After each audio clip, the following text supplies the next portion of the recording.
அந்த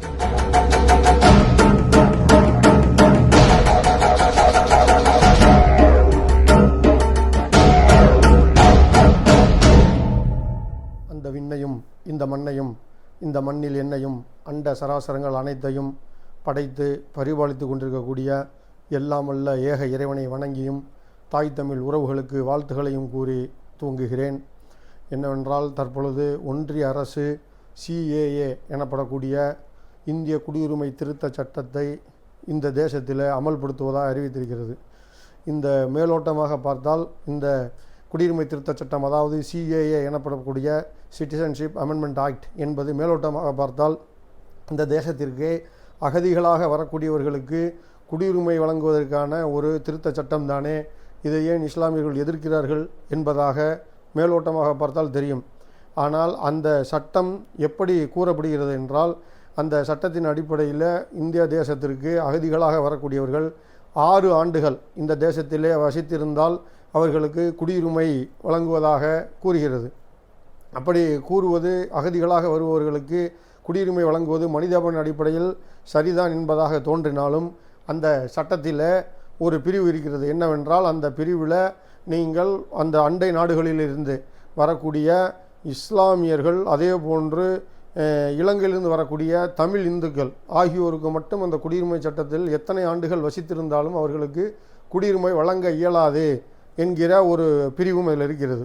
ஒரு மனிதாபிமான அடிப்படையில் வழங்கக்கூடிய, மாந்த உரிமைகள் அடிப்படையில் வழங்கக்கூடிய ஒரு சட்டத்தை இப்படி மத பிரிவினைப்படுத்தி ஏற்குவதை யாராலும் ஏற்றுக்கொள்ள இயலாது. நீங்கள் இதை பார்த்தோமானால், நீங்கள் மதச்சார்புள்ள நாடுகளிலே கூட இப்படி ஒரு சட்டம் இயற்றப்பட்டிருக்காது. இவர்கள் மத ரீதியாகவும் மொழி ரீதியாகவும் பாகுபடுத்தி இவர்கள் இந்துக்களுக்காக நாங்கள் கட்சி நடத்துவோம் என்று சொல்கிறார்களா? அப்போ இலங்கையிலிருந்து வரக்கூடிய தமிழர்கள் இந்துக்களாக தெரியவில்லையா? அப்போ அவங்க அப்போ தமிழர்களையும் இஸ்லாமியர்களையும் எப்போவுமே அவர்கள் வெறுப்பாக தான் பார்க்குறாங்க. அப்போ நீங்கள் பாகிஸ்தானிலேருந்து வரக்கூடிய, பர்மாவிலேருந்து வரக்கூடிய இஸ்லாமியர்களுக்கும் குடியுரிமை வழங்க மாட்டார்கள், இலங்கையிலிருந்து வரக்கூடிய தமிழர்களுக்கும் குடியுரிமை வழங்க மாட்டார்கள். அவர்கள் வெளிநாட்டிலிருந்து வரக்கூடிய இந்துக்களுக்கு வழங்குவோம் என்றால், அப்போ இலங்கையிலிருந்து வரக்கூடியவர்கள் இந்துக்கள் இல்லையா என்ற கேள்வி இயல்பாகவே எழுகிறது. அப்போ மற்ற ஆப்கானிஸ்தான், பாகிஸ்தான் போன்ற தேசத்துங்களிலிருந்து வரக்கூடிய இந்துக்கள், பார்சிகள், சீக்கியர்கள், கிறிஸ்தவர்கள் அனைவருக்கும் குடியுரிமை வழங்குறவங்க ஏன் அந்த மாந்த உரிமைகளை, அந்த மனிதாபிமான அடிப்படையை அந்த இந்துக்களுக்கு, தமிழர்களுக்கும் இஸ்லாமியர்களுக்கு ஏன் வழங்க மறுக்கிறாங்க அப்படிங்கிறது ஒரு கேள்வியாக இருக்குது. அது மட்டும் இல்லாமல், நீங்கள் இந்த CAAவை அவங்க சட்டத்தை நாடாளுமன்றத்தில் நிறைவேற்றும் போது இன்று உள்துறை அமைச்சராக இருக்கக்கூடிய அமித்ஷா ஒரு வார்த்தை சொல்லியிருக்கார். என்ன சொல்லியிருக்காருன்னா, CAA மட்டும் நம்ம தனித்து செயல்படுத்த முடியாது, அதில் தேசிய குடிமக்கள் பதிவேடு மற்றும் தேசிய மக்கள் தொகை பதிவேடு ஆகியவற்றையும் சேர்த்து அதன் அடிப்படையில் தான் இவங்க இந்த CAA அமெண்ட்மெண்ட் ஆக்டை நடைமுறைப்படுத்த முடியும்னு சொல்லியிருக்கிறாங்க. இப்போ இவங்க CAAவை சொல்லியிருந்தாலும் இதற்கு பின்னணியில் NPR, NRCங்கிற கூடிய தேசிய குடிமக்கள் பதிவேடு மற்றும் தேசிய மக்கள் தொகை பதிவேடு ஆகியவை வர இருக்கு. அப்போ இதை அடிப்படையாக கொண்டு தான் இவங்க இந்த CAAவை நிர்ணயிப்பாங்க. அப்போ நீங்கள் பார்த்தீங்கன்னா, அந்த குடிமக்கள் பதிவேடு அது என்ன சொல்லுது அப்படின்னா, நீங்கள் இப்போ வச்சுருக்க ஆதாரோ வாக்காளர் அட்டையோ நீங்கள் இந்திய குடிமகன் என்பதற்கான அது ஒரு காரணம் இல்லை. அது அதை நிரூபிக்காது. அவங்க ஒரு வருடத்தை வரையிருப்பாங்க. அந்த வருடத்திற்கு முந்தைய உங்களுடைய மூதாதையர்கள் இந்த இந்திய தேசத்திலே இருந்ததற்கான அடையாளத்தை நீங்கள் கொடுக்கணும். அது எப்படி கொடுப்பீங்க? அதுக்கான பிறப்பு சான்று, இறப்பு சான்று, வாரிசு சான்று இதெல்லாம் எப்போ வருது? 90களுக்கு மேலே தான் வருது. 80களில் அறிமுகப்படுத்தப்பட்டு 90களுக்கு மேலே தான் கட்டாயமாக்கப்படுது. நீங்கள் 80களில் பிறந்தவங்களுக்கெல்லாம் பிறப்பு சான்றே இருக்காது. பள்ளிக்கூடத்தில் போய் துவக்கப்பள்ளியில் போய் நம்ம எப்படி சேர்த்தோம்? தலையை சுற்றி காதை தொடுற மாதிரி கை வந்துச்சுன்னா அவருக்கு 5 வயசு ஆயிடுச்சு, இவரை சேர்த்துக்குங்க, 6 வயசு ஆயிடுச்சு சேர்த்துக்குங்கன்னு சொல்லி ஆசிரியர்கள் சேர்த்த காலம்தான் நம்ம காலத்தில் இருந்துச்சு. அப்போ அவர்களுக்கெல்லாம் பிறப்பு சான்று எப்படி இருக்கும்? அப்போ அவர்களுக்கு தகப்பர், அவர்களுடைய மூதாதையர்களுக்கு எப்படி பிறப்பு சான்று இங்கே இருக்க முடியும்? அப்போ இது ஒரு திட்டமிட்ட ஒரு சதி. அப்போ அவங்க சொத்து வாங்க முடியாத ஒரு சூழல் குடும்பமாக இருப்பாங்க. என்ன செய்வாங்க? இப்போ இந்த தேசிய குடிமக்கள் பதிவேடு இதன் அடிப்படையில் பார்த்தீங்கன்னா, இந்தியாவுடைய முன்னாள் ஜனாதிபதியாக இருந்த பக்ருதீன் அலிகம் அவருடைய குடும்பத்தினரே அந்த இந்தியாவுடைய அந்த குடியுரிமை சட்டத்தின் அடிப்படையில் அவங்க உள்ள வரல பாதிக்கப்பட்டிருக்காங்கன்னு ஒரு கருத்தெல்லாம் சொல்கிறாங்க. அப்போ நீங்கள் இந்த பின்னணியில் இருக்கக்கூடியதையும் ஆய்ந்து பார்க்கணும்.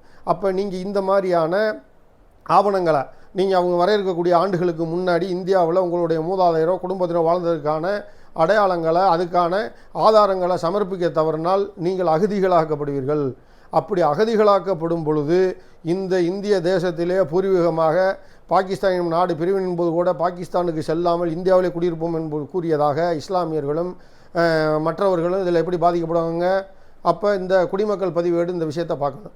அப்போ பார்க்கும் பொழுது மற்றவர்கள் இந்துக்கள் இங்கு ஒரு 6 ஆண்டுகள் வாழ்ந்ததற்கான ஆதாரங்களை கொடுத்தால அவர்கள் இந்த புதிய குடியுரிமை திருத்த சட்டத்தின் அடிப்படையில் அவர்கள் இந்திய குடிமக்களாக வந்துட முடியும். ஆனால் இந்த இஸ்லாமியர்களும் இந்த தமிழர்களுடைய நிலை என்னாகும்? அப்போ யோசிச்சு பார்க்கணும்.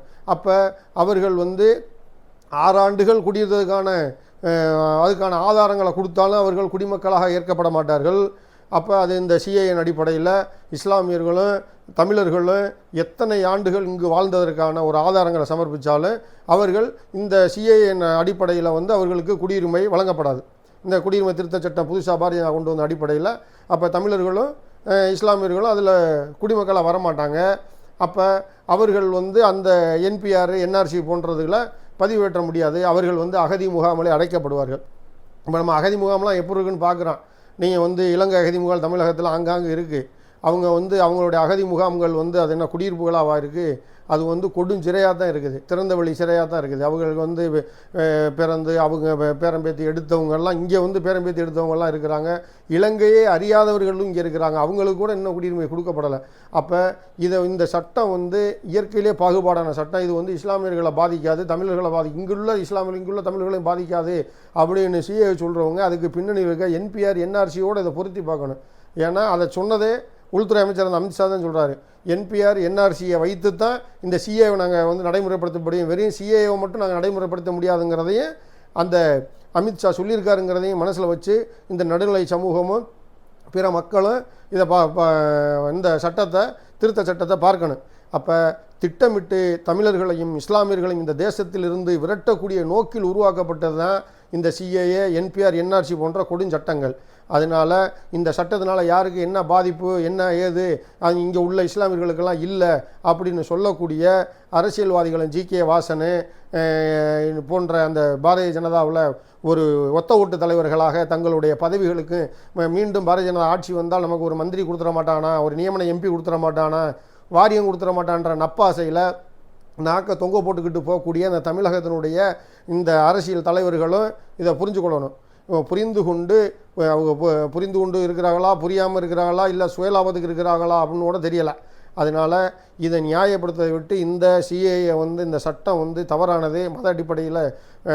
மத அடிப்படையில் பாகுபடுத்தி இந்த இந்திய மதச்சார்பற்ற நாடில் மத அடிப்படையில் பாகுபடுத்தி வரக்கூடிய ஒரு சட்டம் இந்த இந்திய இறையாண்மைக்கும் இந்த இந்திய தேசத்தினுடைய அரசியலமைப்பு சட்டத்துக்கு எதிரானது. எனவே இந்த சட்டத்தை புறக்கணிக்க வேண்டும். இந்த 2024 தேர்தலில் இது போன்று இஸ்லாமியர்களையும் தமிழர்களையும் இந்த தேசத்திலிருந்து விரட்டுவதற்காகவே ஒரு சட்டத்தை கொண்டு வந்த இந்த பாரதிய ஜனதா அரசுக்கு தகுந்த பாடம் புகற்ற வேண்டும் என்று கேட்டுக்கொண்டு நிறைவு செய்கிறேன். நன்றி.